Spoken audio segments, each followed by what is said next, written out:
Le temps que nos invités arrivent, je vous précise juste un petit changement de date. La prochaine conférence consacrée à Hergé par Pierre Assouline est reportée. Donc elle était prévue au jeudi 5 avril et elle est reportée au 26. Et elle sera assurée par Monsieur Michard. Voilà. Donc ne vous trompez pas de date. On vous attend nombreux. 26 avril. Non, non, pas besoin de se réinscrire. On fera un report d'inscription. Merci, bonne soirée.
Mesdames, Messieurs, chers amis, nous poursuivons ce soir le cycle consacré à l'intimité des grands personnages avec un homme qui a marqué son siècle, Léon Blum, incarnation du Front populaire, grande figure politique française, en présence de Pierre Birnbaum, que je remercie chaleureusement pour sa présence. Né le 9 avril 72 à Paris, je parle de Léon Blum, pas de monsieur.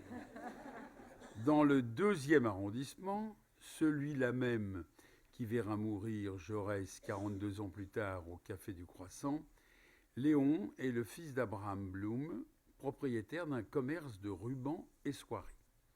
Brillant, érudit, passé par les plus grands établissements, il écrit adolescent des poèmes publiés dans un journal créé par André Gide. Second prix au concours général de philosophie, élève de l'école normale, il se désintéresse des cours, est exclu de l'ENS dès sa première année. Licencié finalement en lettres et en droit, il se destine alors à une carrière dans la haute fonction publique. Auditeur du Conseil d'État, il y réalise une carrière de près de 25 ans. C'est dans cette institution, en tant que commissaire du gouvernement, que son nom reste attaché à de grands arrêts de la jurisprudence administrative que les anciens ou actuels étudiants en droit connaissent forcément, qu'il s'agisse de l'arrêt Granit Porphyroïde des Vosges, Époux Lemonnier ou encore Compagnie Générale Française des Tramways. Juriste accompli, écrivain respecté, Léon Blum écrit des chroniques dans la Revue Blanche dès 1892 et établit ainsi sa réputation dans le milieu littéraire parisien. Impétueux, il se bat en duel, à l'épée, le 14 octobre 1912, pour une critique. Libertaire, il se prononce pour la liberté amoureuse avant le mariage dans l'ouvrage Du mariage, alors qu'il est lui-même l'amant de Thérèse Pereira, qu'il épousera plus tard. Léon Blum se lance en politique durant l'affaire Dreyfus, entre 1994 et 1906, alors qu'il a lui-même à subir l'antisémitisme ambiant. Après la rupture avec Maurice Barrès, son maître en littérature, il s'engage en tant que militant dans la SFIO, et c'est avec Jaurès qu'il participe à la Fondation de l'Humanité en 1904. L'assassinat de Jaurès, puis le début de la Première Guerre mondiale, pousse Léon Blum à prendre des fonctions politiques. Il devient chef de cabinet du ministre Marcel Samba en août 2014 dans le cadre de l'Union sacrée, réformé qu'il était pour cause de myopie. Député de la Seine puis de l'Aude entre 1919 et 1940, dirigeant de la SFIO qui s'oppose au bolchevisme, il devient l'homme d'État qui a traversé nos livres d'histoire. L'accession au pouvoir du Front populaire en 1936 lui permet de devenir président du Conseil. Si le bilan du Front populaire est mitigé, il faut rappeler les grandes avancées sociales, conventions collectives, prolongement de la scolarité à 14 ans, ou encore semaine de 40 heures et des prises de décisions importantes comme la relance des dépenses d'armement comme priorité absolue. Opposant au plein pouvoir donné au maréchal Pétain, Léon Blum est arrêté le 15 septembre 1940 à Colomiers, transféré au fort du Portalet, puis à Buchenwald le 31 mars 1943, avec d'autres personnalités politiques comme Georges Mandel. Il y épousera sa troisième femme, Jeanne, qui la rejoint volontairement. Après la guerre, il se retire dans sa maison de Jouy-en-Josas, où il meurt le 30 mars 1950, à l'âge de 77 ans.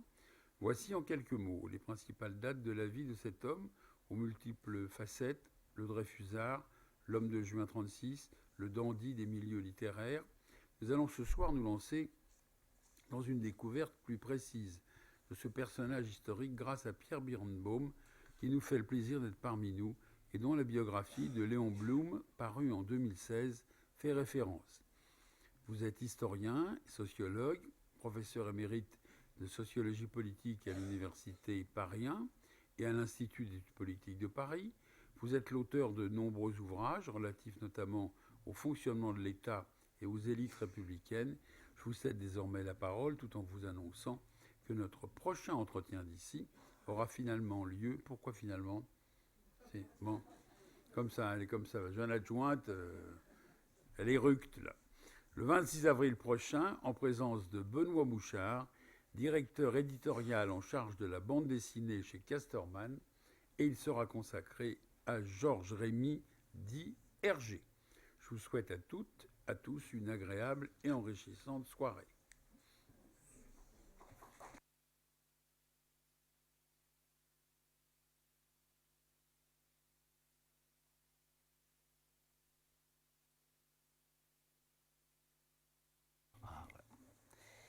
C'est un plaisir et un honneur, évidemment, de prendre la parole. J'ai un peu peur je ne suis pas absolument certain d'être capable d'ajouter beaucoup à ce que Monsieur le maire vient de dire. La conférence est pratiquement déjà close et les points essentiels ont déjà été traités. Donc, il va me falloir beaucoup d'imagination pour tenter d'ajouter quelques traits complémentaires à cette présentation.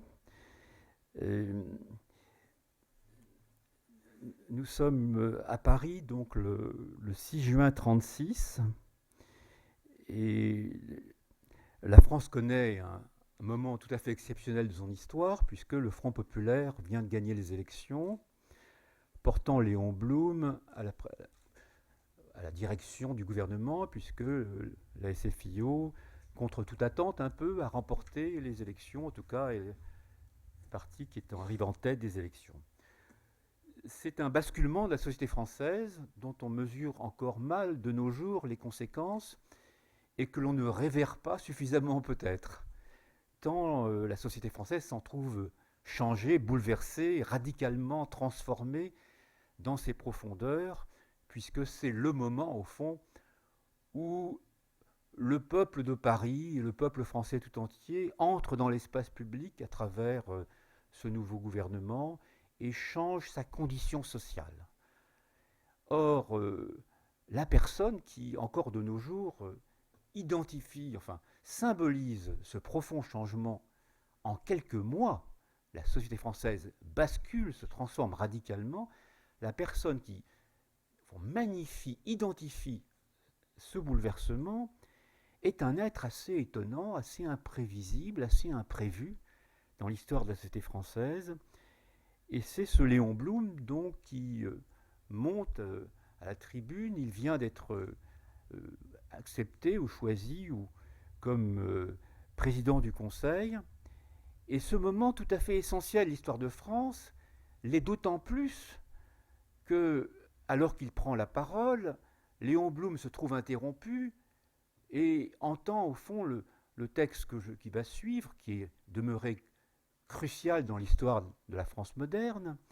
Il est prononcé par un député qui va avoir un destin tout à fait important 4 années plus tard. Donc on voit une concentration de l'histoire extrêmement rapide, 36-40, un basculement tellement rapide qu'on a du mal à bien comprendre au fond que l'histoire se déroule à ce point de manière si contradictoire.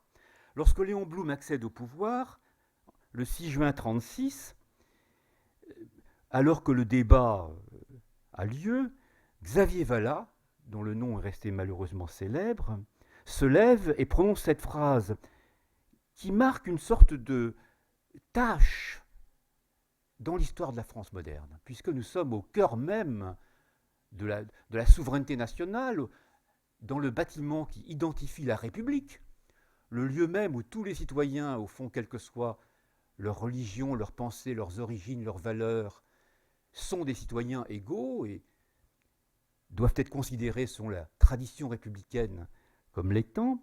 Or, Xavier Vallat se lève et prend la parole et dit ceci, et cette phrase est restée célèbre: « Votre arrivée au pouvoir, monsieur le président du Conseil, est incontestablement une date historique.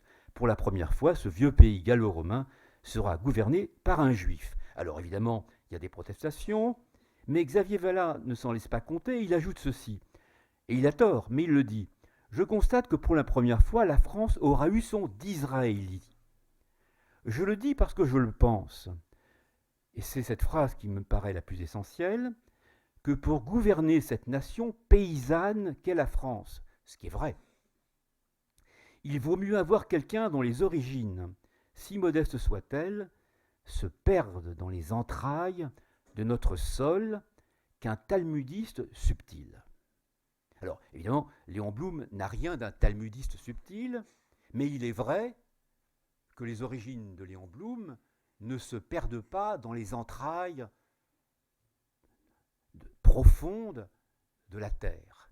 Et il est vrai aussi que la logique de la société française est davantage tournée vers la terre que vers la mer, se distingue de ce point de vue, par exemple, de la Grande-Bretagne, qui est davantage une société maritime. La France est une nation paysanne, elle le reste très longtemps, et à cette époque-là, en 1936, on peut imaginer, je ne sais pas, je ne connais pas les statistiques exactes, qu'une très large partie de la population, en effet, réside encore, travaille encore sur la terre, dans la terre, avec des mains cailleuses. Et ces mains cailleuses que Léon Blum n'a pas, eh bien, elles vont conduire très vite, quelques années plus tard, à la fameuse phrase du maréchal: « La terre ne ment pas ». Mais cette terre qui ne ment pas, elle est ancrée au fond dans une logique française dont il faut comprendre l'importance. Et il y a là une sorte de paradoxe. Cette société plongée et ancrée sur l'agriculture, Sully, etc., est une société qui, la première dans l'histoire mondiale, donne le pouvoir à un juif. Il y a là, au fond, un exceptionnalisme propre à la société française, puisque Xavier Vallat se trompe, d'Israéli est certes juif, mais il est converti. Et en réalité, Léon Blum est le premier à diriger au sommet de l'État une des grandes nations du monde. Il est le premier, et cet accès au fond à l'État ne va pas sans conséquence. Nous sommes ici au cœur même des guerres franco-françaises, comme les appellent mes collègues historiens. Quelques jours plus tard, et cette phrase est moins connue, cette intervention est moins connue, le 17 juin 1936, donc quelques jours plus tard, et on peut le lire dans le bulletin municipal encore aujourd'hui, il suffit d'aller aux archives, c'est Louis d'Arquier de Pellepoix, dont vous connaissez également le nom, très certainement. C'est Louis d'Arquier de Pellepoix qui lui aussi propose d'abolir les droits civils et politiques des Juifs, et il s'en prend très violemment à Léon Blum.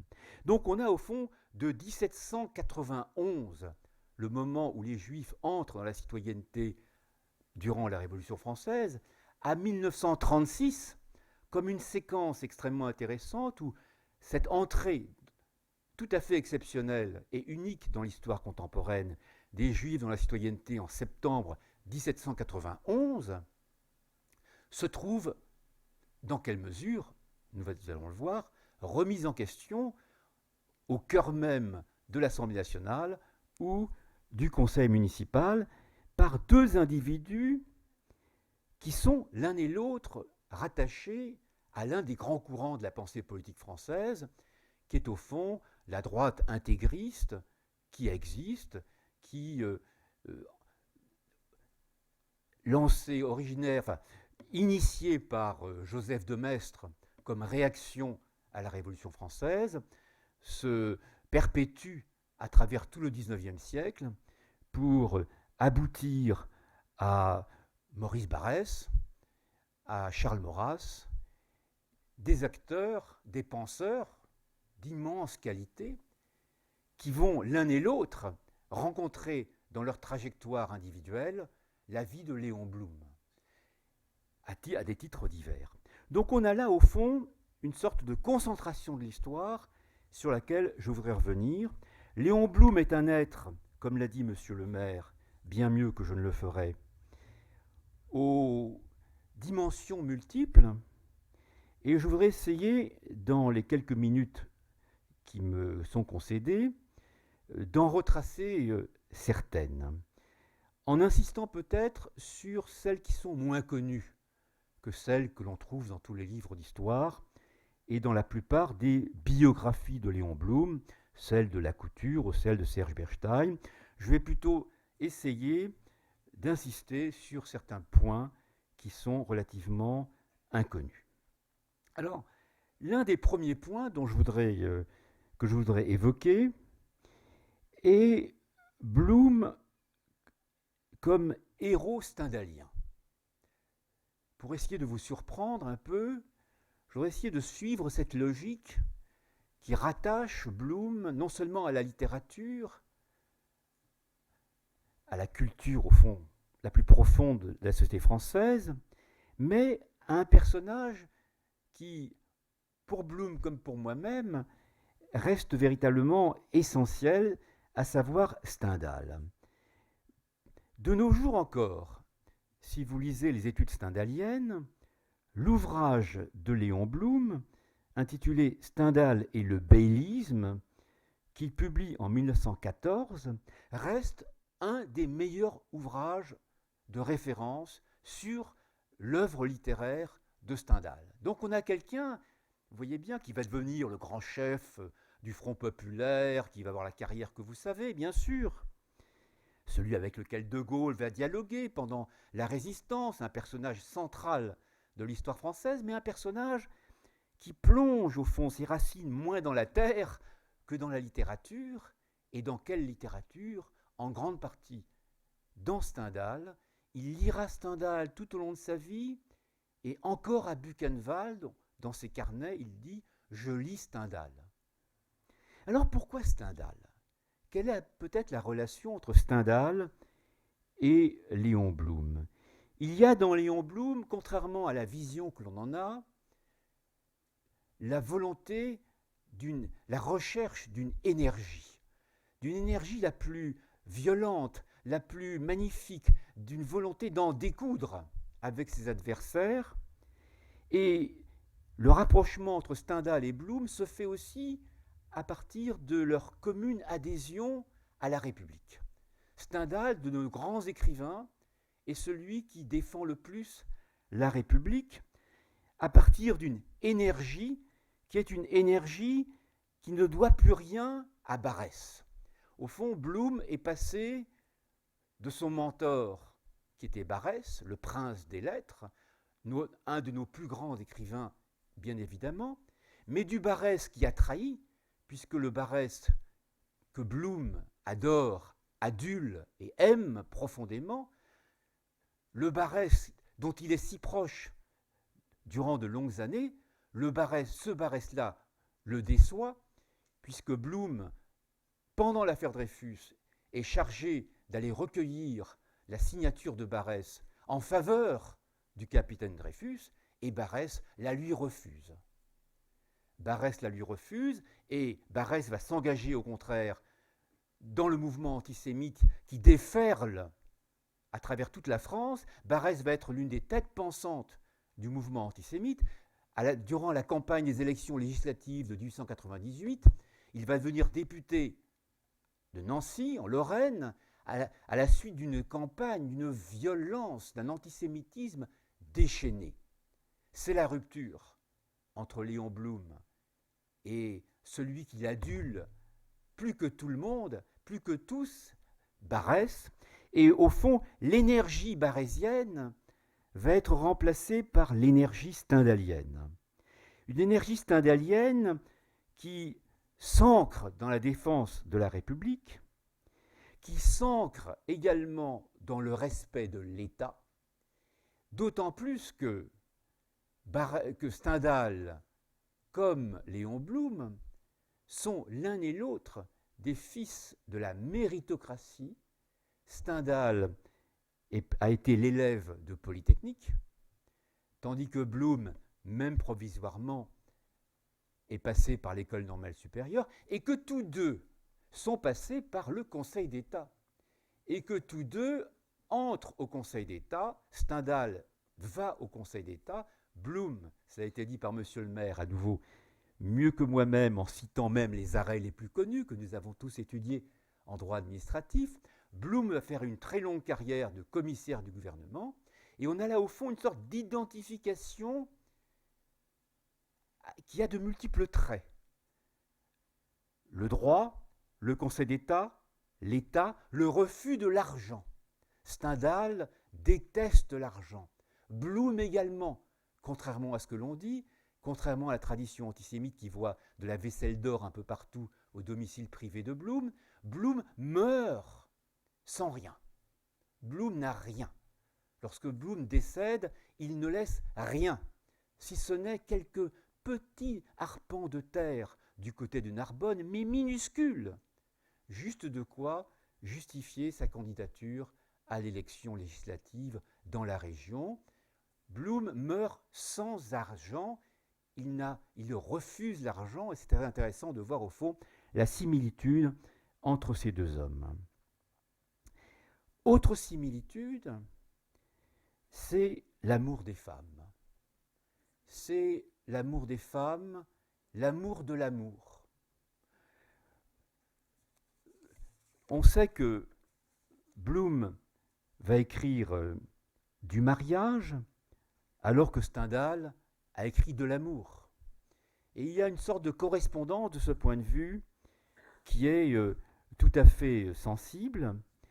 Blum est, comme Stendhal, un être dans la séduction.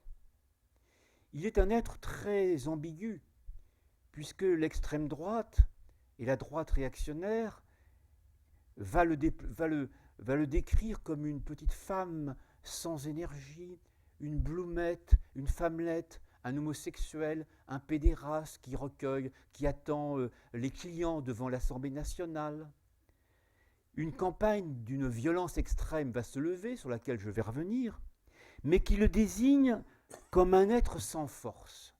Et d'autant qu'il a une petite voix toute fluette, qu'il a du mal à s'exprimer, et qui néanmoins lui permet de retenir l'attention. Donc, d'une certaine manière, Blum est distinct de Stendhal. En réalité, Blum est un être pleinement stendhalien. Le personnage que Blum révère le plus, probablement, c'est Julien Sorel. C'est Fabrice Del Dongo. C'est encore Lucien Leven. Et qu'est-ce qui caractérise Julien Sorel, Fabrice Del Dongo, Lucien Leven, en dehors de l'amour des femmes à nouveau et de la recherche de la séduction? C'est aussi l'espagnolisme. L'espagnolisme dont se réclame Stendhal, qu'il théorise, l'espagnolisme que théorise également Léon Blum, c'est-à-dire la violence physique, le recours à l'épée, le recours au duel qui a été signalé par Monsieur le maire. En effet, cet être fluet, cet être sans force, cet être dépourvu de toute énergie apparemment, cet être à la voix hautaine et toute à peine audible, se révèle comme un être vigoureux, déployant un engagement physique tout à fait étonnant. Et je voudrais essayer, en quelques secondes, dans le cadre de ce premier point, relever à quel point Bloom est un être de courage. Au fond, ce qui caractérise Bloom, de même que Stendhal, c'est le courage. Et c'est une vertu qui ne lui est que rarement prêtée. Or, c'est la vertu qui le caractérise le plus et qui détonne d'autant plus qu'il se présente comme un être faible, un être dépourvu de force physique, à la petite voix qui ne rend pas compte du tout de la manière dont il se comporte. Le 14 octobre 1912, Bloom, de même que Stendhal, de même que Julien Sorel, de même encore que Lucien Levesque, que vous avez tous lu, Bloom prend l'épée et affronte son adversaire Pierre Weber avec une force sur un champ de bataille, avec une énergie. Toute la presse, je ne vais pas en faire état ici, mais on pourrait y revenir, toute la presse souligne en permanence le courage. C'est le mot qui revient sans cesse. Le courage, l'énergie, la violence avec laquelle Bloom attaque son adversaire, le provoque avec son épée, manque de le tuer, enfonce son épée, son adversaire manque de mourir, le duel s'arrête. Bloom saigne lui aussi, mais c'est au fond lui qui l'emporte. Il est un être au fond qui se donne totalement, comme les héros stendhaliens. Il fait face. Il fait face dans les duels, il fait face à la foule. Le 6 février 1934, au lendemain du scandale Stavisky, ce sont, vous le savez bien, les ligues qui manifestent, c'est la France qui est menacée, c'est la République qui risque de basculer. L'Action française et les ligues d'extrême droite manquent de renverser la République à place de la Concorde. Les morts sont très nombreux, la police charge. Des militants communistes sont même là, qui participent plus ou moins à la mobilisation contre la République. Donc c'est un événement fondamental de l'histoire moderne. C'est peut-être la seule fois où la République manque d'être renversée du dedans, sans l'aide, disons, des Allemands, etc. Or, que fait Bloom? Alors que tous ses collègues quittent précipitamment le Palais Bourbon, Bloom est l'un des très seuls, sinon même le seul, à rester à son siège, tout seul, et à résister, à plaider pour que le gouvernement ne démissionne pas, ne cède pas face aux factieux.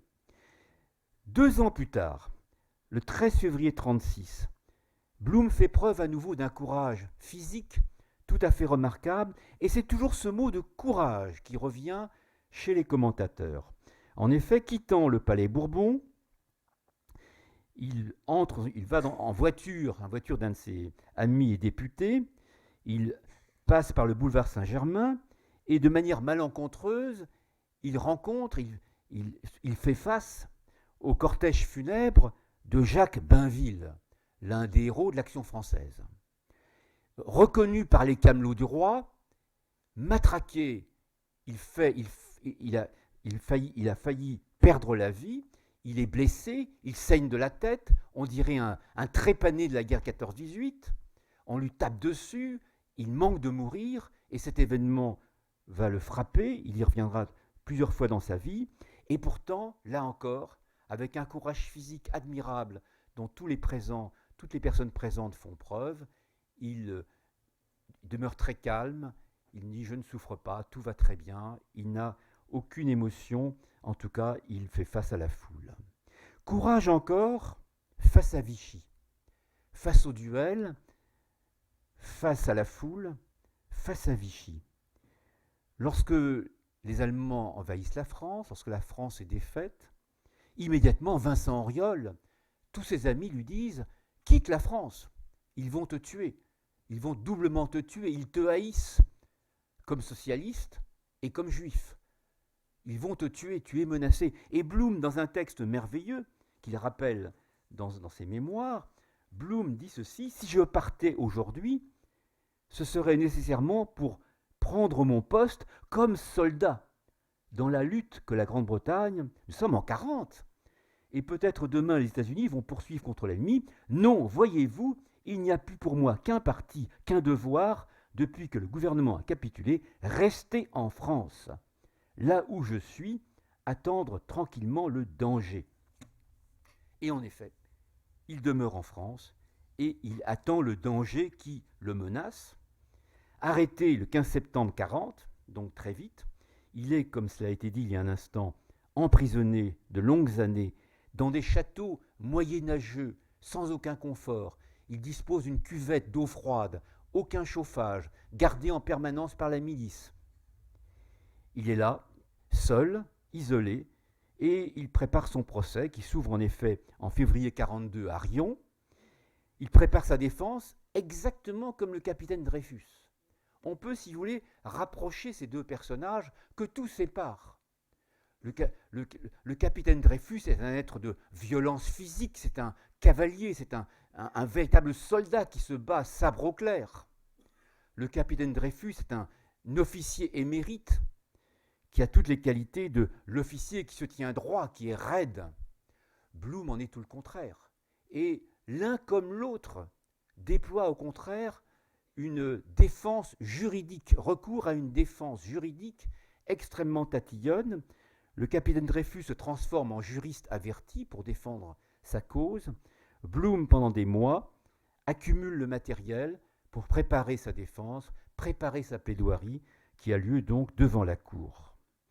Cette plaidoirie que l'on peut lire encore maintenant est très impressionnante. Elle l'est tellement articulée, elle démontre tellement son innocence que Vichy se trouve ridiculisé, les Allemands en prennent ombrage, ils demandent l'arrêt du procès, la milice enferme à nouveau Léon Blum, et en 1943, c'est la Gestapo qui vient le chercher et qui l'amène à Buchenwald, où il va rester 2 années, gardé par des SS devant sa porte, dans des conditions physiques et mentales d'une très grande difficulté.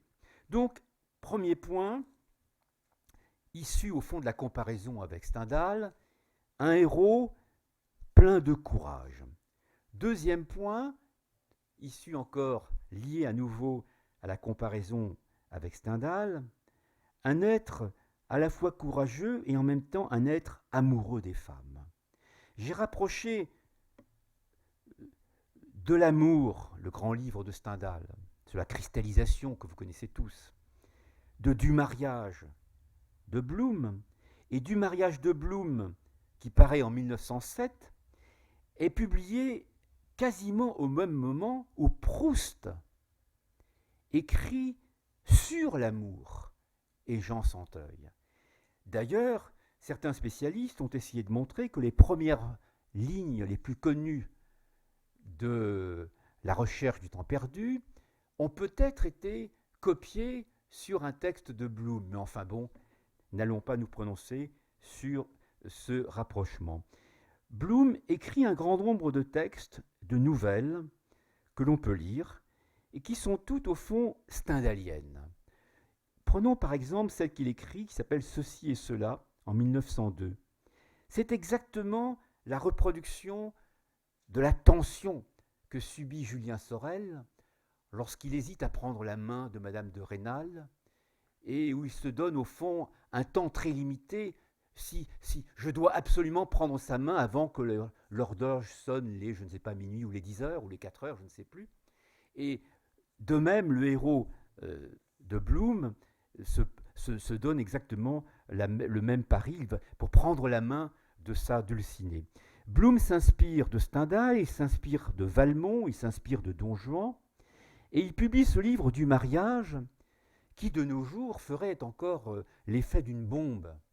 Nous sommes en 1907, nous avons là un Bloom qui annonce le féminisme qui débouche de nos jours, vous le savez bien. Pour quelle raison ? Dans ce livre du mariage, Bloom dit explicitement que les femmes doivent avoir une égalité sexuelle égale aux hommes. elles doivent, dit-il, jeter leur gourme, c'est-à-dire multiplier les amants. Il dit explicitement, nous sommes en 1907, imaginez la société française de 1907, il dit explicitement, les femmes doivent avoir autant d'amants que les hommes, et au fond, ce qu'il veut dire, c'est que le mariage, du mariage, n'aura de base solide que à la condition que les femmes aient autant d'aventures amoureuses que les hommes, et du même coup que l'idée du divorce ne s'impose plus, puisque l'un et l'autre auront connu tant d'aventures, autant l'homme que la femme, que lorsque enfin le mariage, un mariage aura été prononcé, merci, eh bien, il n'y aura plus de divorce. Au fond, ce que Bloom a en tête, c'est de limiter les divorces en émancipant les femmes. Et il y a là, au fond, une dialectique tout à fait intéressante qui mériterait d'être revue de nos jours encore. Bloom va très très loin dans la description de la liberté sexuelle des femmes et des amants qu'elles doivent rencontrer. Alors évidemment, cet ouvrage, qui paraît en 1907, suscite, vous l'imaginez, des remous immenses à travers toute une société demeurée très traditionnelle, très catholique, très hiérarchique, où les rôles des hommes et des femmes sont bien distingués. On pourrait citer un très grand nombre de textes qui mesurent l'antisémitisme ou qui éclairent le profond antisémitisme qui se déclare déjà dès 1906, donc dès 1907, à l'égard de Bloom et à l'égard de cette espèce de sexualisation importée par les juifs orientaux qui viennent au fond dépraver nos femmes chrétiennes. Mais par-delà la grande presse d'extrême droite ou la grande presse catholique qui est choquée, au fond, pourquoi pas, on pouvait peut-être l'être dans les mœurs de l'époque, citons plutôt ici des grands auteurs, et on demeure tout de même étonné de voir à quel point eux aussi s'emportent contre Léon Blum. Citons par exemple André Gide, qui pourtant est son ami. André Gide dit ceci à propos du livre de Blum: les Juifs, c'est André Gide qui parle, c'est un peu triste tout de même. Les Juifs sont passés maîtres dans l'art de désagréger nos institutions les plus respectées, le mariage, les plus vénérables, celles qui sont le fondement, on rigole, et le soutien, on rigole d'autant plus, de notre civilisation occidentale. C'est Gide qui parle. On est choqué, on est étonné, on l'est moins lorsqu'on voit Léon Daudet, quasiment le même jour, déclarer que ce livre de Léon Blum est, je cite, d'un immoraliste, ce qui est drôle parce que c'est le texte, c'est un terme qui s'appliquerait à Gide, d'un immoraliste entièrement étranger, retenons cela quand même, entièrement étranger à nos mœurs, coutumes, usages, au sens commun, tel que l'entendent les Occidentaux. Les Juifs sont rapportés à nouveau, comme ils l'ont toujours été, et ils vont l'être encore davantage, et ils le sont en permanence bien souvent, à l'Orient, à un Orient maladif, à un Orient étrange, à un Orient mystérieux, qui menace au fond un Occident chrétien, viril, et qui a tout à redouter de cet Orient. Bloom, comme pour conforter cette thèse, aime les femmes comme Stendhal, et dans ce petit livre que j'ai publié il y a 2 ans, j'ai trouvé dans les archives un très grand nombre de lettres, un très grand nombre de bouts de papier, un très grand nombre de menus, un très grand nombre de télégrammes, un très grand nombre de pamphlets, un très grand nombre de discours sur lesquels sont écrits des mots d'amour, griffonnés à la hâte, griffonnés à ses maîtresses, griffonnés à ses femmes successives. Bloom est totalement envahi par l'idée de la séduction, par l'idée de l'amour, par l'idée du désir physique. Et il épouse plusieurs femmes, Lise, Thérèse et Jeannot. Malheureusement, et la figure de Bloom est un tout petit peu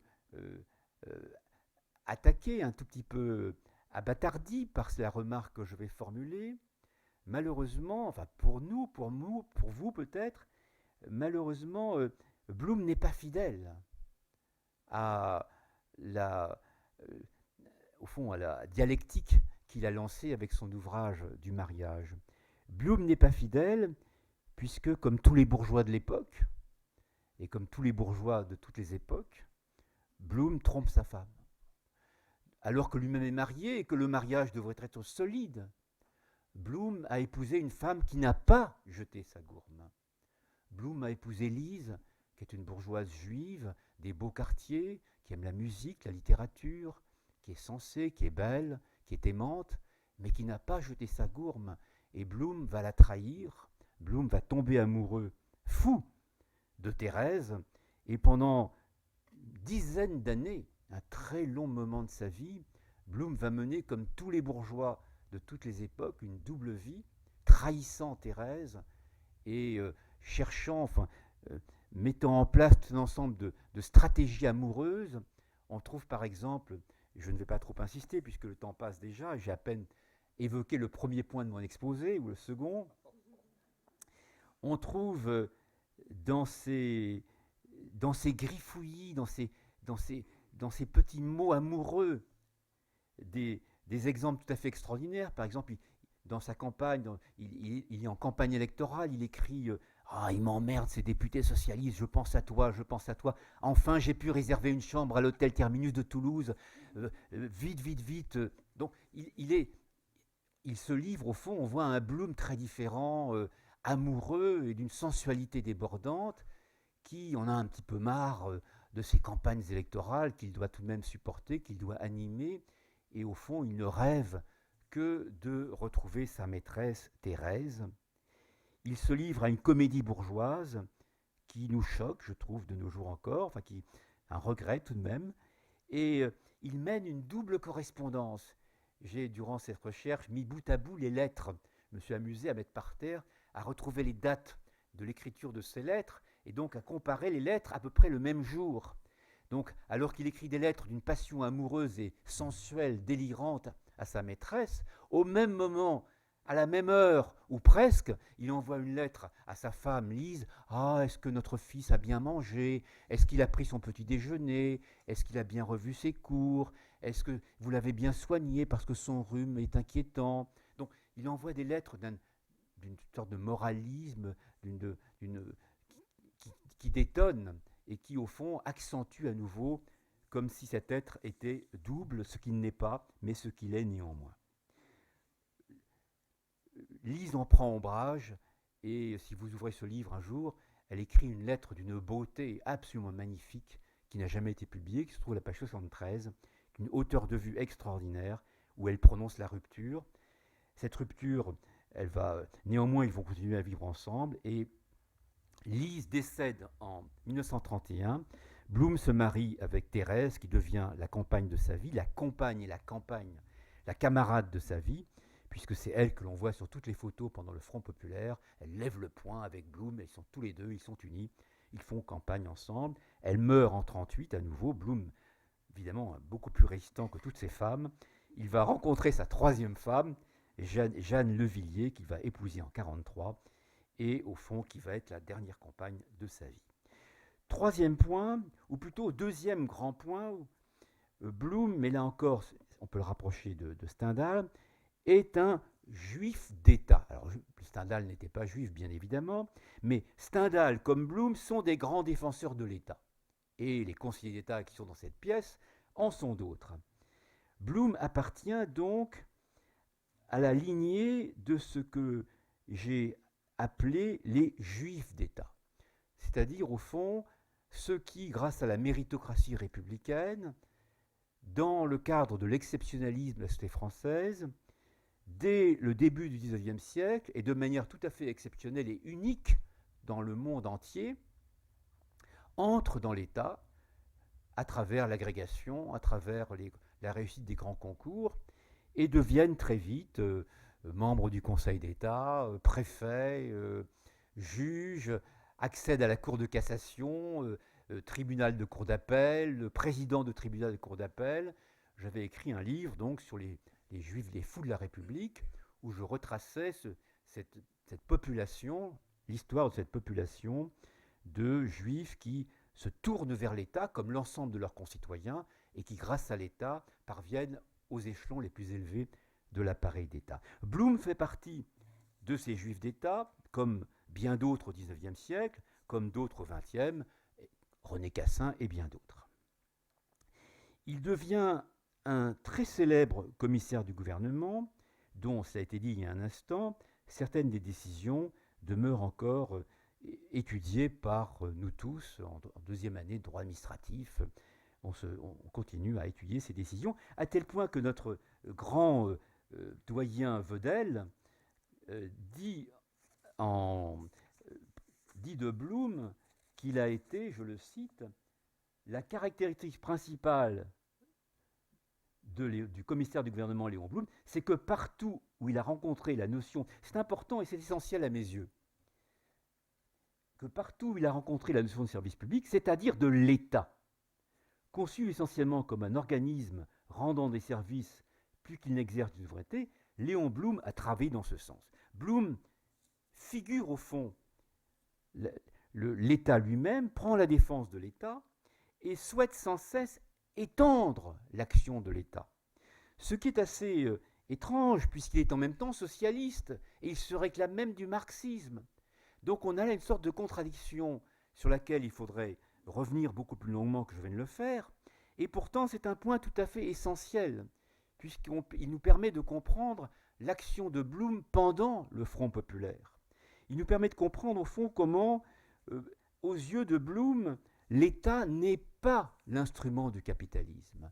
Aux yeux de Blum, contrairement aux marxistes, l'État, je le cite, l'État a cessé d'être l'expression pure et simple, l'expression exacte du capitalisme. L'État moderne, je cite Blum, se détache progressivement du capitalisme et c'est pourquoi il est possible à des partis socialistes de le manier sans l'asservir. Et à plus forte raison, sans s'asservir eux-mêmes au capitalisme. Donc on a là au fond une théorie de l'État qui me paraît tout à fait cruciale, à savoir que l'État à la française, fondé sur une différenciation et une institutionnalisation, l'État fort, comme j'ai proposé de l'appeler, cet État fort se met à l'écart du capitalisme et peut donc initier des mesures que le capitalisme refuserait. C'est dire que Blum est un juif d'État, un adorateur de l'État, mais en même temps, et c'est là la nouveauté de Blum, un socialiste. Blum est le plus proche, l'ami le plus fidèle de Jean Jaurès. Blum connaît Jean Jaurès depuis l'affaire Dreyfus, c'est-à-dire depuis les années 1897-98. C'est la rencontre entre Blum et Jaurès qui convainc Jaurès de l'innocence de Blum et d'entrer dans la bagarre en faveur de Dreyfus et donc de transformer le destin de l'affaire Dreyfus à travers le livre Les Preuves que Jaurès rédige et qui a une notoriété, une audience immense. Blum et Jaurès dînent ensemble le soir, chez l'un, chez l'autre. Ils se fréquentent, ils se parlent sans cesse, ils sont très proches. On peut voir en Blum, et malheureusement ça n'est pas suffisamment dit encore de nos jours, on peut voir en Blum l'héritier, l'ami le plus fidèle de Jaurès, celui qui prolonge sa pensée. Pourquoi ? Parce que comme Jaurès, il recherche une synthèse entre la République et le socialisme. Comme Jaurès, il se situe dans le prolongement de la Révolution française de 1789 et il cherche dans cette lignée-là les raisons pour changer la société française et non pas du côté du marxisme soviétique. En effet, c'est là, au fond, ce qui distingue Jaurès d'un grand nombre de socialistes de cette époque. Il prend, au fond, la tête du combat contre le bolchevisme. Il suffit ici de rappeler le fameux congrès de Tours, où c'est lui qui mène la charge contre le bolchevisme. C'est lui qui, bien avant Solzhenitsyn, bien avant ceux qui vont montrer les conséquences, au fond, du bolchevisme, de la pratique bolchevique du pouvoir, c'est lui qui, dès le congrès de Tours, explicitement déclare que le type de parti bolchevique créé par la Troisième Internationale mène forcément à la dictature, au totalitarisme, à la répression de toute forme de diversité.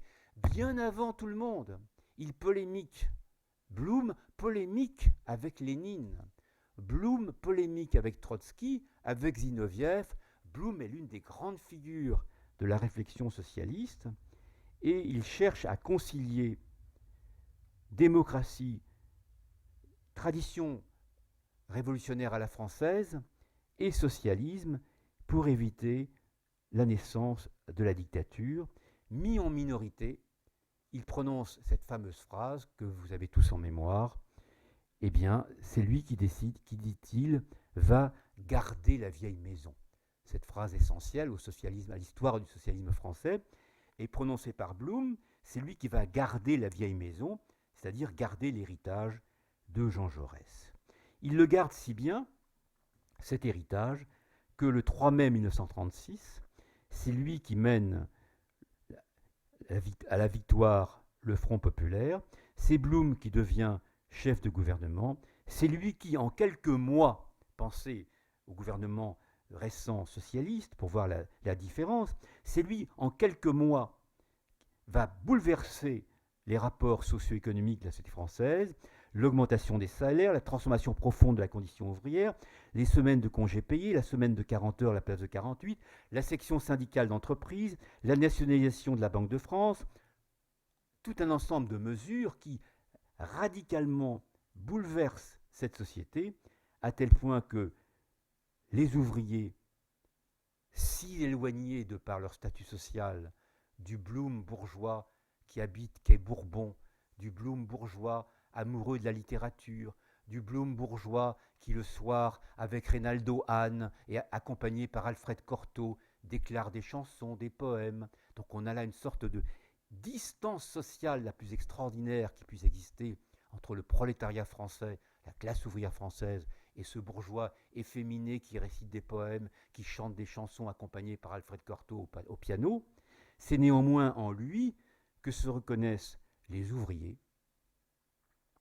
Et dans les archives, on trouve des lettres non publiées, là encore, des cartes postales par centaines, et qui témoignent de l'amour, de la tendresse incroyable d'un nombre infini d'ouvriers qui, pour la première fois, cela vous le savez bien, partent sur leur tandem, ou pas forcément sur leur tandem en vacances, découvrent la plage à la grande horreur des bourgeois qui voient leur plage envahie par les hordes prolétaires. Et ces ouvriers envoient des cartes postales du fin fond du Cantal, de la Dordogne, des Alpes, au bord de la mer, du côté de Cabourg, et des lettres sur lesquelles ils écrivent, au fond, avec une écriture souvent un peu maladroite, des phrases d'une tendresse, d'un amour et d'une délicatesse au camarade Léon Blum. Et ils adressent parfois ces cartes ou ces lettres à son adresse privée, c'est-à-dire au quai Bourbon, c'est-à-dire dans l'île Saint-Louis. Vous imaginez les ouvriers qui, dans leur petit hôtel, quelque part au fin fond de la Creuse, qui envoient une carte postale, avec une carte où on voit la petite rivière, le petit hôtel, on voit la carte postale, elle dans l'île Saint-Louis, et Léon Blum qui reçoit ces lettres. On voit là au fond comment il est possible, et c'est important de le souligner, d'abolir la distance sociale, contrairement à ce que pensent bien des sociologues. Il suffit de regarder cela pour voir à quel point Blum a su conquérir le cœur du monde ouvrier. Blum aussi, dans cette période extrêmement difficile que connaît la société française, nous sommes en 1936, Hitler est au pouvoir, la guerre d'Espagne se déclare, la violence règne de partout, Mussolini est au pouvoir depuis longtemps, le fascisme menace, les ligues sont dans les rues et mobilisent et manifestent sans cesse, la France connaît un moment de tension et de violence extrêmement élevé. C'est un moment où la France, et c'est peu connu, est la société qui, en proportion, a la proportion la plus élevée du monde d'immigrants. Donc nous sommes, pas aujourd'hui, mais nous sommes en 1936, il y a en France 3 millions d'étrangers, dans une période de profond chômage due à la crise économique de 1929. Dans cette période de profond chômage, il y a en plus 3 millions d'étrangers. Et Blum, de manière poignante, prend la défense de ces étrangers. Blum trouve le temps, et là encore, ce sont des documents qui n'ont pas été mis à jour auparavant, on les trouve dans les archives. Blum prend la défense des réfugiés, il regrette, laissez-moi vous citer cette phrase qui peut-être évoquera pour vous certains comportements contemporains. Il écrit au ministre de l'Intérieur, la police, à propos des réfugiés, la police use aujourd'hui d'une brutalité insupportable. Et les agents d'exécution font preuve d'une inhumanité sans égale. De tels procédés, monsieur le ministre d'État se heurte à une tradition républicaine et française. Superbe. Donc, on a là un Blum qui, même pendant le Front populaire, trouve le temps d'écrire des lettres. À nouveau, il suffit de comparer les dates. D'écrire des lettres manuscrites, où il signale la condition extrêmement difficile, le mode de vie extrêmement pénible de tels réfugiés politiques roumains, arméniens ou n'importe quoi. Il déclare à quel point ces personnes doivent être aidées. Il demande au ministère, aux services, de venir à leur aide. Il le fait également, et c'est l'un des grands points noirs de l'histoire de Blum, au fond de l'héritage de Blum. Lorsque j'ai commencé à préparer ce livre, un jour je rencontre un ami très cher et je lui dis, voilà, j'ai une commande d'une université américaine, et puisque ce livre est paru d'abord aux États-Unis, on me demande de faire un Léon Blum. Et alors mon ami, que je connais depuis 30 ans, me dit, le salaud, quel salaud, ce salaud, c'est lui qui a trahi l'Espagne. Et donc cette image de Blum, salaud, ayant trahi l'Espagne républicaine, reste encore quelque chose qui pèse sur sa mémoire et qui, il suffit de creuser un tout petit peu, ressurgit très vite dans la mémoire. Or là encore, les archives recèlent des trésors de matériaux, de lettres, qui prouvent à quel point les Espagnols n'ont pas été dupes. Non seulement on sait que grâce à l'aide de Pierre Cotte ou de Jean Zay et d'autres, Blum a tout fait pour aider, tant qu'il a pu, la République espagnole contre la volonté des Anglais qui menacent de rompre toute forme d'accord avec la France. Blum fait passer des avions, Blum fait passer des armes, mais surtout, ce sont les Espagnols eux-mêmes qui lui témoignent une reconnaissance infinie. Citons 2 lettres qui n'ont jamais été publiées. La première, celle de Juan Negrín, qui est le chef du gouvernement en exil. Juan Negrín, le chef du gouvernement en exil. Il lui dit ceci, il lui envoie une lettre. Considérez cette lettre comme un témoignage de ma solidarité avec vous. Personne n'a été mieux placé que vous pour savoir quels étaient nos soucis pendant notre guerre et ce que les républicains et l'Espagne vous doivent.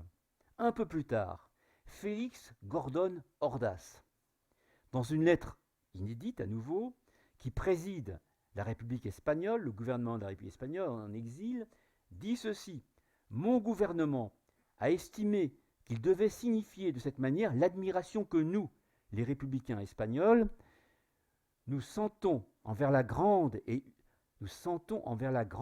humaine personnalité universelle de Léon Blum et notre enthousiaste sympathie pour le grand démocrate et socialiste français. Celui qui a su compatir, je continue la citation, qui avec une émotion si profonde et humaine a su compatir au drame de notre guerre et de notre exil.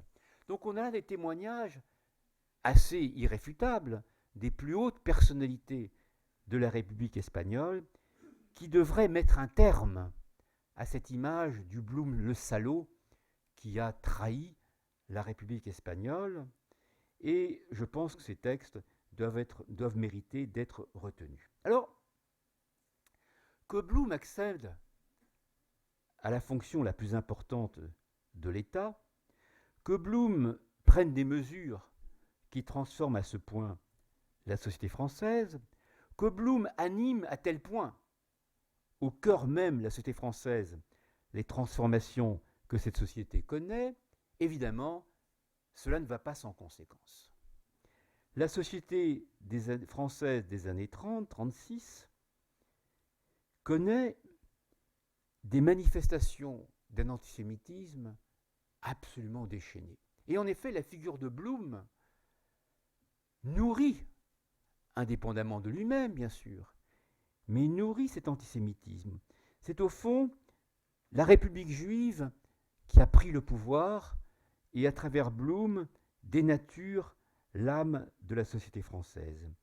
Les manifestations de l'antisémitisme sont d'une ampleur comparable à celle qu'a connue l'affaire Dreyfus.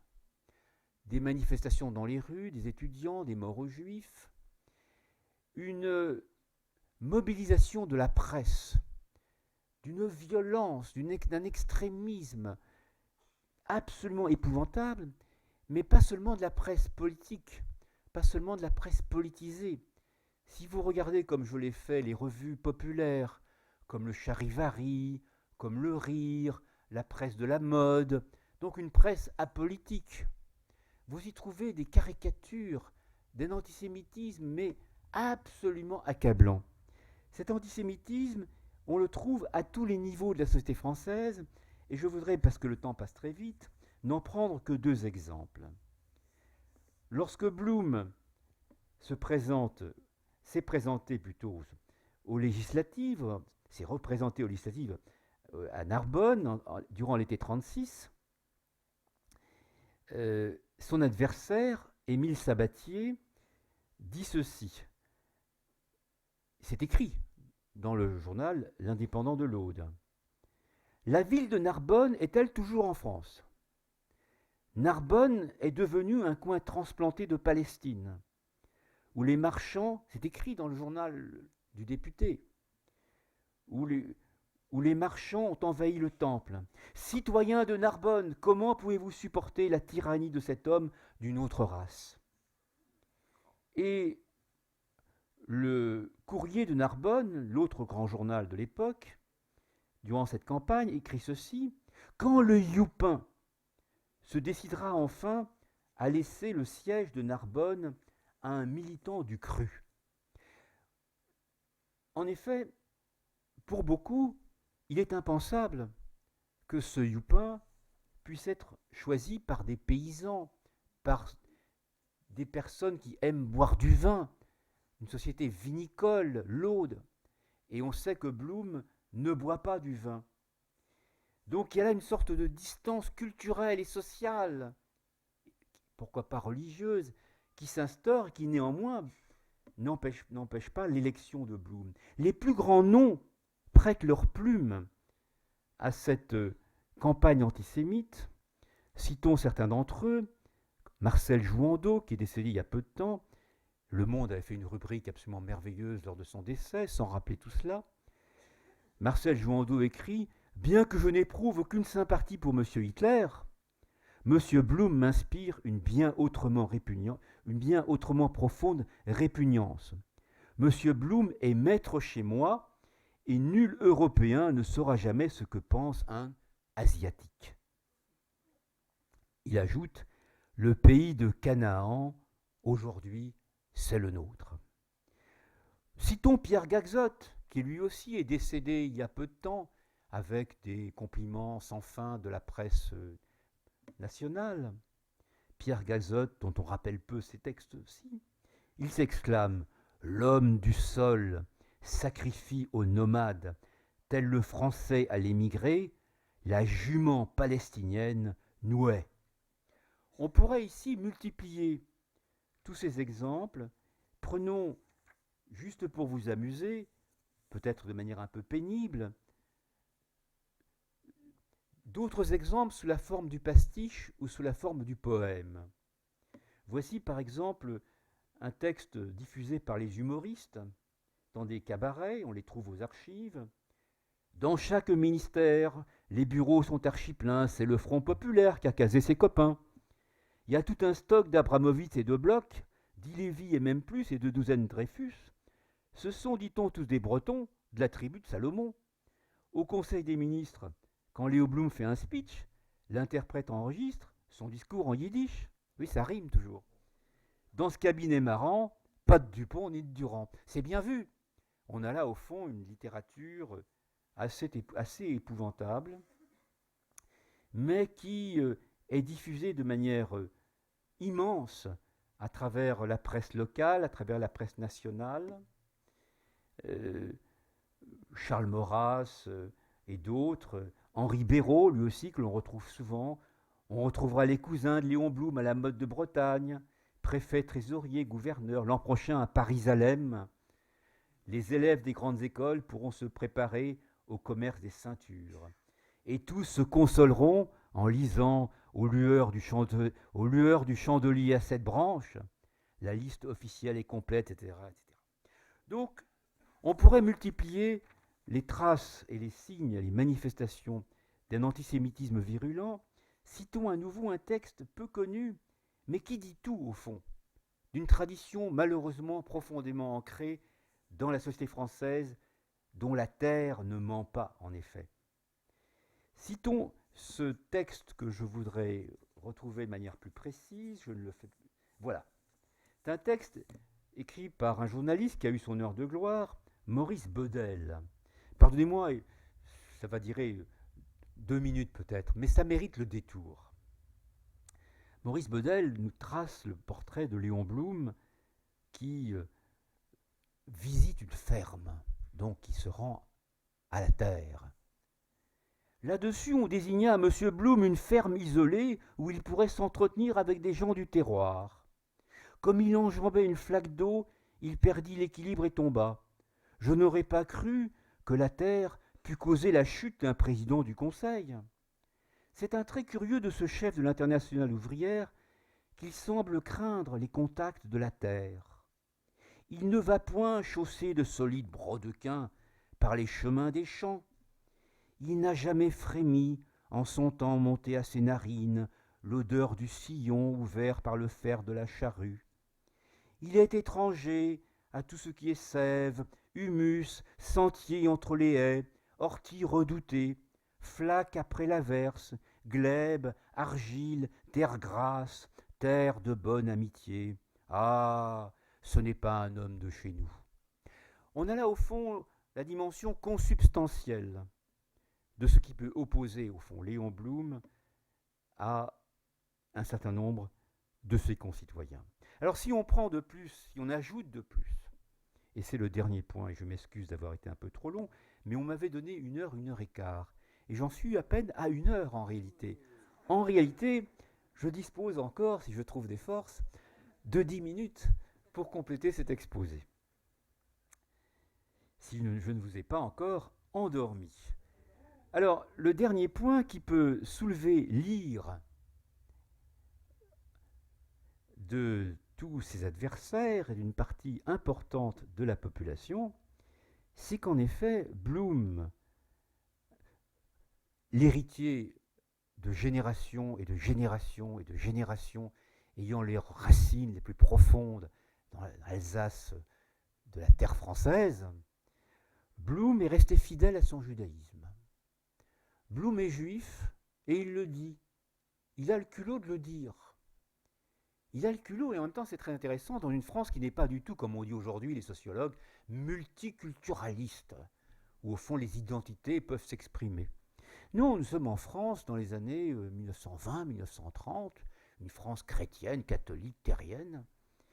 Et Blum le dit sans cesse, je suis juif, il le dit même plusieurs fois dans le cadre du Palais Bourbon. Je suis juif et je le regarde, et je le réclame, et je le confesse, et je le dis sans problème. Et j'en suis fier, dit-il. Blum est né le père de Blum est né en Alsace, c'est une très longue enracinement dans cette terre. Et Blum, juif, est en même temps un juif très particulier, puisque les juifs français, pour la plupart d'entre eux, sont extrêmement hostiles au sionisme. En effet, le sionisme rompt la rupture, rompt le lien entre les juifs et la République, entre les juifs et 89, entre les juifs et liberté, égalité, fraternité. Le sionisme est une sorte, implique forcément un lien à des degrés divers avec une autre nation, avec une autre histoire qui est externe à celle de la nation française. Donc, les juifs français, jusqu'à des époques très récentes, ont toujours été très prudents et très hostiles, et ils l'ont dit, ils l'ont écrit de manière assez constante. Or, Blum, lui, fait preuve d'un sionisme permanent, constant, inédit. Si vous lisez les grandes biographies sur Léon Blum, celle de mon collègue Bernstein, celle de Lacouture il y a bien longtemps, il n'y a à peu près pas un mot sur Blum et le sionisme. Et il n'y a à peu près pas un mot sur Blum et le judaïsme, ou très peu. Or, cette dimension de sa vie est une dimension qui compte beaucoup. Et on peut, dans les quelques minutes qui viennent, terminer sur cette dimension. Dès 1922, Blum préside des congrès sionistes à Paris. En 1925, il envoie un message lors de la création de l'Université hébraïque de Jérusalem. En 1926, il devient président de l'Union sioniste française. En 1929, il participe à l'un des congrès les plus importants de l'histoire du sionisme du XXe siècle, le congrès de Zurich, qui est un congrès essentiel dans l'histoire de ce mouvement. Weizmann, des socialistes viennent le chercher, on l'emmène en voiture, on le conduit à Zurich, il prend la parole. Il devient l'ami le plus fidèle, le plus intime de Weizmann, qui va, vous le savez, devenir le premier président de l'État d'Israël. Se constitue une amitié indéfectible. Leurs deux femmes se connaissent, ils dînent chez eux, ils se rencontrent sans cesse, et comme il le dit plusieurs fois, c'est Weizmann qui joue un rôle tout à fait important. Il dit ceci: juif français. Il l'écrit sans aucun problème, sans aucune honte. Il assume cette identité, ce qui ne va pas de soi, encore de nos jours, je dirais. Juif français, dit-il, né en France d'une longue suite d'aïeux français, ne parlant que la langue de mon pays, m'étant refusé à le quitter à l'heure où je courais le plus de danger, je participe cependant, c'est une lettre qu'il envoie à Weizmann le moment de la création de l'État d'Israël, je participe cependant de toute mon âme à l'effort admirable, miraculeusement transporté du plan du rêve au plan de la réalité historique, qui assure désormais une patrie digne, égale et libre à tous les Juifs qui n'ont pas eu comme moi la bonne fortune de la trouver dans leur pays natal. Et il continue, et il y revient sans cesse. Blum, en 1938, se tient à New York un dîner en son honneur, qui a échappé à nouveau à tous mes collègues historiens, et c'est bien dommage. Ce dîner se tient au Waldorf Astoria, en présence de la femme, de l'épouse de Roosevelt, et d'un grand nombre de dignitaires, dont un personnage qui m'intéresse beaucoup, qui est Louis Brandeis, le premier juif à avoir été nommé à la Cour suprême des États-Unis. Et pourquoi est-ce qu'on organise ce dîner ? On organise ce dîner pour lever des fonds afin de créer un kibbutz en Israël. Nous sommes en 1938. Ce kibbutz va être créé, on pourrait lire la lettre que Blum envoie et que j'ai retraduit de l'anglais puisque je n'ai pas trouvé l'original, mais peu importe. Ce kibbutz est créé en 1943 en Israël et Pour peu que vous vous rendiez un jour dans cet État, il y a dans le nord d'Israël un kibbutz qui s'appelle Kfar Bloum, qui est situé dans le nord de la Galilée, auquel mes collègues historiens n'ont jamais été, et c'est bien dommage, puisqu'il suffit d'y aller pour trouver dans des boîtes de chaussures un certain nombre d'archives et la trace d'un certain nombre de discours. Ce kibbutz est inauguré donc en 1943. Il y a encore de nos jours une grande statue de Bloum qui vous accueille. Et sous la première pierre du kibbutz, de la première maison, on lit ceci, un texte qui est scellé. Nous sommes les fils de l'exil qui nous sommes rassemblés ici, venus du monde entier. Nous nous sommes groupés en une même équipe de travailleurs, puisque ce sont des kibbutz socialistes, une garde royale qui veille sur la communauté d'Israël. Grand est ce privilège qui nous échoit, que notre village porte le nom de notre grand frère Léon Blum. Il est une lumière dans le monde, sa vie entière il fut notre frère. Or ce kibbutz inauguré en 1943 l'est, pardonnez-moi du peu, par Madame Golda Meirson, qui est la future Golda Meir. Des grands discours ont lieu, prononcés par M. Moshe Charet, qui devient un peu plus tard le Premier ministre d'Israël. Moshe Charet dit ceci: nous donnons à ce kibbutz le nom d'une personne qui se trouve entre vie et mort, nous sommes en 1943, il est à Buchenwald, un homme qui, devant nos yeux, souffre le destin d'un martyr parce qu'il est juif, c'est superbe, parce qu'il est juif, parce qu'il est français, parce qu'il est le symbole de la liberté intellectuelle et de la justice sociale. Donc ce sont bien ces trois conditions qui caractérisent la personnalité de Léon Blum. Blum sera toujours fidèle à cet engagement et par exemple au moment de l'Exodus, en 1947, alors que les passagers de l'Exodus attendent d'être déportés dans le port de Sète, Blum, alors qu'il est directeur du Populaire, alors qu'il est l'une des grandes figures de la nation française, Blum prend la parole et à la une du Populaire, il écrit 3 articles qui eux aussi méritent d'être relus de nos jours, où il dit ceci: comment admettre que les survivants de Lublin et du ghetto de Varsovie, que les enfants orphelins des gazés d'Auschwitz se voient refuser l'entrée vers la terre où ils veulent chercher une nouvelle patrie. Blum est d'ailleurs très socialiste et il espère que les conflits qu'il devine postérieurs entre Arabes et Israéliens, entre Arabes et Juifs, pourront se régler à travers des luttes sociales, à travers le socialisme. Mais Blum, au fond, demande à ce que, au fond, les passagers de l'Exodus puissent quitter la France. Les passagers de l'Exodus, écrit-il dans le Populaire, ne sont pas des terroristes, ce sont des martyrs. Ils sauront mourir les armes à la main en héros, comme leurs pères et leurs frères, leurs mères et leurs sœurs du ghetto de Varsovie. Et Blum, au fond, assume la multiplicité de ces dimensions de sa vie. Et pour terminer sur une anecdote, lorsque Blum rencontre Ben Gurion, Blum lui dit, voilà, je suis français, je suis socialiste et je suis juif, dit-il à Ben Gurion. Et Ben Gurion cligne des yeux et il lui dit, vous savez, en hébreu, on lit de droite à gauche. Merci beaucoup.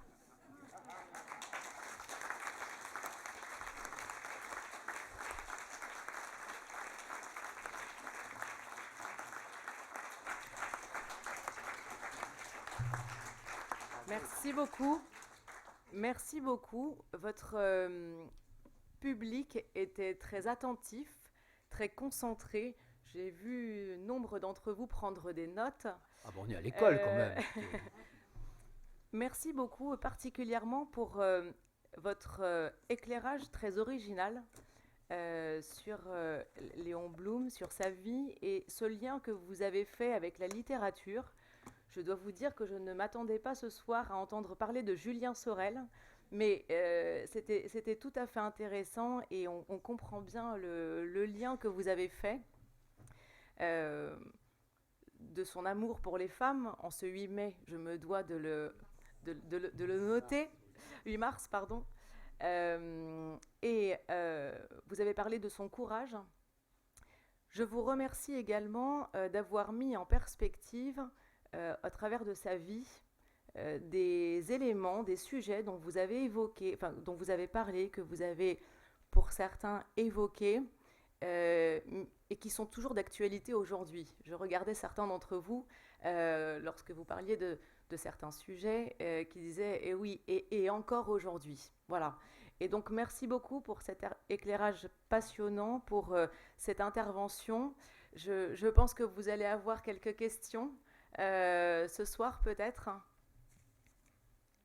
Ou pas, c'était peut-être très clair, mais... Oui. Avec le micro, si vous voulez bien l'allumer.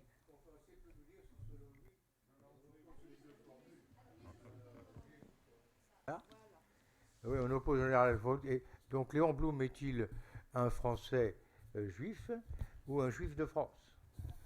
Vous savez, on joue toujours sur ces deux mots. Je crois que c'est ça.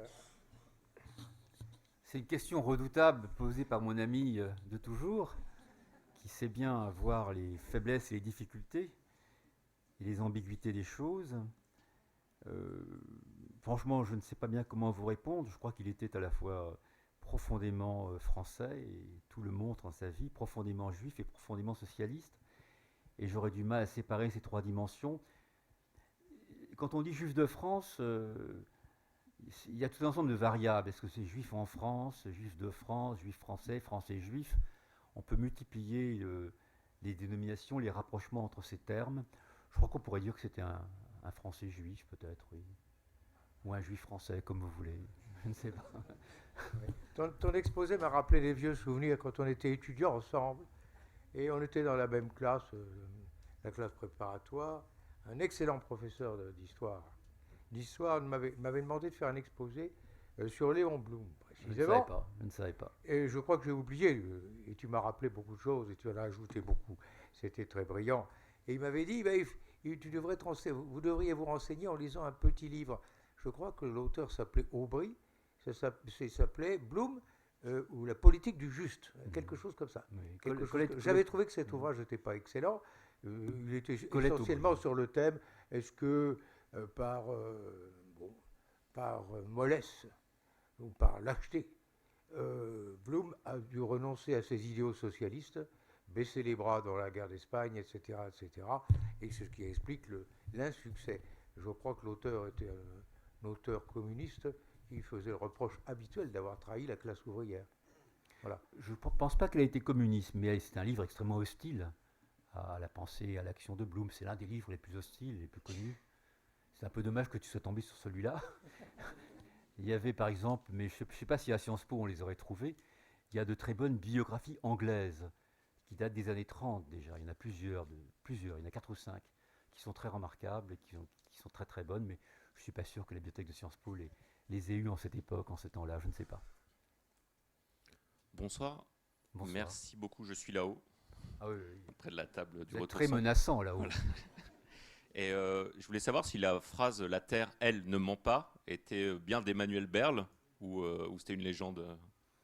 Je ne saurais pas vous répondre. Je pense qu'on lui attribue toujours cette phrase, de même qu'on sait qu'il a écrit plusieurs des discours de Pétain au tout début de sa vie, avant de s'éloigner très très vite de Pétain et du pétainisme, puisque Berle était juif, et qu'il s'est éloigné très très vite au fond de la dimension de la droite. Enfin, il y a énormément de juifs qui étaient pétainistes, si vous voulez, au début. Il y a autour de lui... Pétain appartient à la bourgeoisie, il connaît tous les juifs, ce que j'appelle les juifs d'État, ils font du tennis ensemble. Celui qui a nommé Pétain à la tête des armées françaises est un juif en 1917, je ne veux pas dire de bêtises, Marc, c'est 17, lorsque Pétain devient grand maréchal. Celui qui nomme, celui qui rédige, c'est-à-dire qu'il y a une symbiose. Pétain appartient au fond à la même classe sociale, où partage les valeurs qui sont ceux des juifs d'État. Ils se connaissent bien, mais malheureusement, lorsque Vichy sera installé, il ne fera rien pour les protéger. Et des ministres, des juifs d'État qui ont été ministres font appel à lui. Il ne répond pas, ils sont déportés, ils sont tués, ils sont exterminés. C'est-à-dire qu'il y a un véritable drame de rupture ici. Pétain devait-il devenir Pétain On ne peut pas refaire l'histoire, mais il y avait une proximité de toutes ces personnes qui appartiennent à la haute fonction publique et qui se côtoyaient dans des cocktails, au tennis, à Deauville ou ailleurs, vous voyez, et qui est rompu par Vichy. Et là encore, on peut trouver des tas de travaux. Moi-même, j'avais dans un livre qui s'appelle Les fous de la République, j'ai tout un chapitre à la fin où j'ai trouvé un grand nombre de lettres de hauts fonctionnaires, de conseillers d'État qui écrivent à Pétain, et c'est absolument épouvantable, parce qu'ils sont français depuis des générations, ils ont combattu pendant la guerre de 14-18, leurs enfants ont combattu, et puis ils sont déportés et exécutés quand même. Il y a un certain nombre de juifs français qui sont déportés, on l'oublie très fréquemment, et parmi ceux-là, il y a un certain nombre de ce que j'appelle des juifs d'État, du Conseil d'État, des préfets, des avocats en tout cas.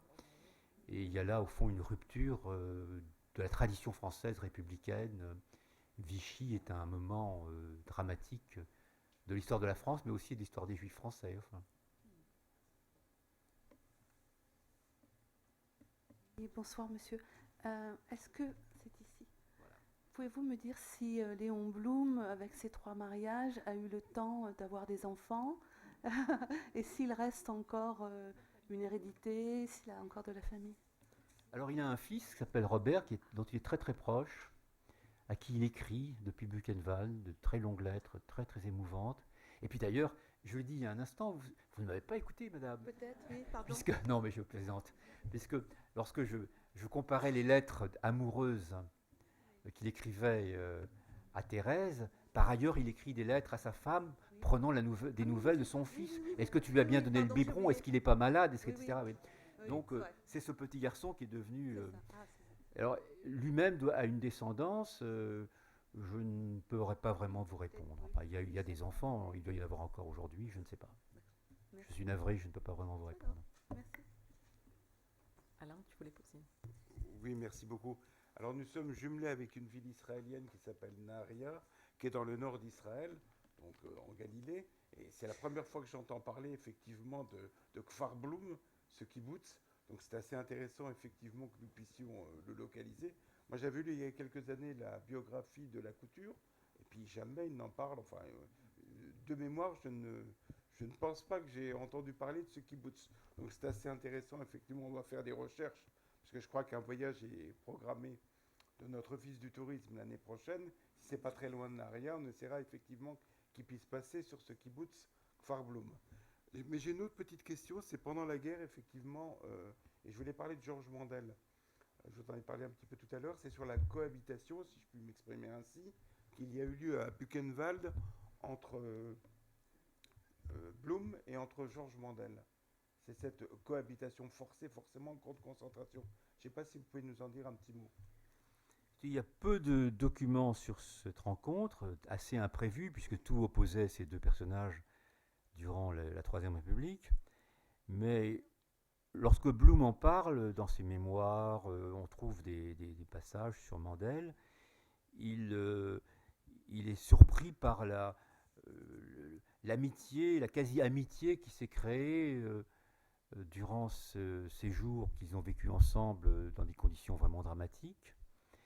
Et il y a des descriptions physiques de Mandel, de ce qu'il fait. C'est pas très très long, mais il y a quelques pages. Et surtout, ce qui est très dramatique, c'est que lorsque Mandel, après l'assassinat d'Henriot,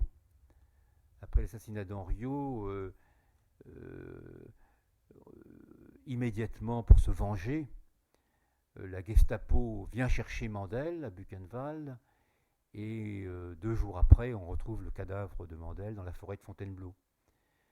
Donc Blum sait très bien que ses jours sont comptés, et qu'il est là en otage, que de même que la mort de Mandel est faite pour contrebalancer l'assassinat d'Henriot, il sait qu'il suffit de peu de choses pour que lui-même subisse le même destin que Mandel. Et donc il écrit un testament dont je ne vais pas parler parce que l'heure a tourné, mais il écrit un testament tout à fait bouleversant et qui montre là encore le degré extraordinaire de son humanisme. Nous sommes donc très tard, en 1944, à Buchenwald, alors qu'il craint pour sa vie, il sait qu'il va mourir, enfin il est persuadé qu'il va être assassiné à son tour, et il écrit une lettre dont il envoie, enfin il la donne au chef du camp de Buchenwald, ce qui est étrange, il a la confiance qu'il lui fait qu'elle sera transmise à son fils Robert, justement, et il écrit explicitement, je pourrais vous lire le texte si vous le souhaitez, qu'il n'y a pas, je cite, de race maudite, que les Allemands ne sont pas un peuple maudit, je n'appelle pas à la vengeance, la violence et la haine qui a pu envahir le peuple allemand, elle pourrait toucher n'importe quel peuple de la terre. Et c'est à ce moment-là qu'il évoque l'attentat qu'il a subi en 1936, dont j'ai parlé il y a un instant. Il dit explicitement, alors qu'il sait qu'il va mourir, j'ai moi-même été confronté à la haine la plus farouche. Donc le moment où il a failli perdre la vie, même pas 10 ans plus tard. Il y a une concentration de l'histoire incroyable, vous voyez. 36, 40, c'est un laps de temps tellement court, 4 ans, oui. Entre 36 et 40, entre le Front populaire et Vichy, c'est quelques jours à peine, vous voyez. Et donc il écrit un texte magnifique, d'un humanisme extraordinaire, où il dit « Le peuple allemand n'est pas voué à vie à être ancré dans le mal. Et je ne veux pas qu'il y ait de violence contre le peuple allemand. » Il l'écrit alors qu'il va mourir.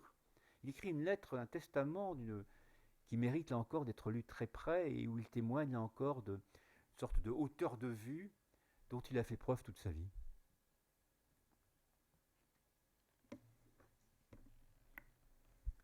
Merci beaucoup.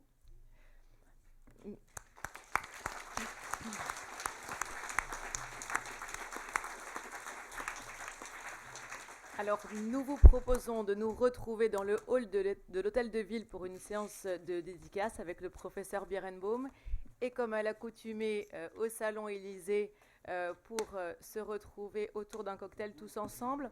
Je vous rappelle, comme l'a dit Monsieur le maire tout à l'heure, notre prochaine date des entretiens le 26 avril et non le 5 avril, puisque notre intervenant a changé, mais toujours autour de Monsieur Hergé. Merci beaucoup.